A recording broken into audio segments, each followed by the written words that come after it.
শরতের আকাশে হালকা চাঁদের আলো, চারপাশে আলো ঝলমলে রঙিন প্যান্ডেল, আর হাওয়ায় ভেসে আসা ধূপধুনোর গন্ধ।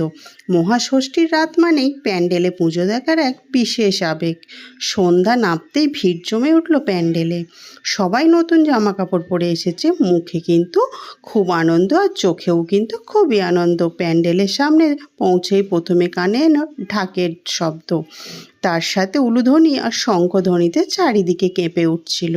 প্যান্ডেলের ভেতরে ঢুকে দেখা গেল দেবী দুর্গা দারুণ সাজে বসে আছেন। আলো ঝলকানিতে দেবী রূপ যেন আরও জীবন্ত মনে হচ্ছিল। চারিদিকে মানুষের চোখে সে এক আবেগ, মা এসেছে, ঘরে মা এসেছে। পুজো শুরু হতেই পুরোহিত মণ্ডপাঠ শুরু করলো। ধূপ, প্রদীপ আর ঘণ্টার আওয়াজে পরিবেশটা যেন এক সুন্দর হয়ে উঠল। মানুষ ভিড় করে প্রণাম করছিল, কেউ ফুল ছুঁড়ে দিচ্ছিল মায়ের পায়ে, আবার কেউ বা দাঁড়িয়ে দেখছিল। বন্ধুদের সাথে ছবি তোলা, আড্ডা, হাসি, মজা সব মিলিয়ে রাতটা যেন এক উৎসবের মেলা। তবু ভিতরে ভিতরে একটা বিশেষ অনুভূতি কাজ করছিল।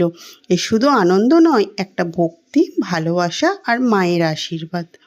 মহাষষ্ঠীর এই রাতে প্যান্ডেলে পুজো দেখা তাই শুধু একটা আচার নয়, বরং মনের ভেতর জমে থাকা আনন্দের আগুন জ্বালিয়ে দেওয়ার মতো।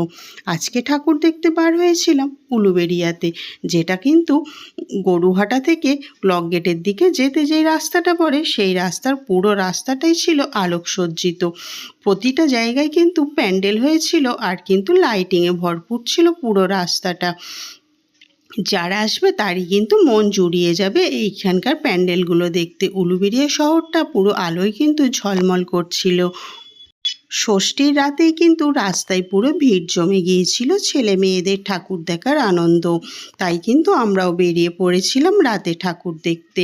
আমরা কিন্তু ঠাকুর দেখতে খুব একটা প্যান্ডেলে যাইনি, রাস্তাতেই কিন্তু ঘুরে বেড়াচ্ছিলাম। তো আজকের এই ছোট্ট মিনি ব্লগটা তোমাদের কেমন লাগলো তোমরা কিন্তু অবশ্যই জানিও, আর সাবস্ক্রাইব করে নিও। টাটা, বাই।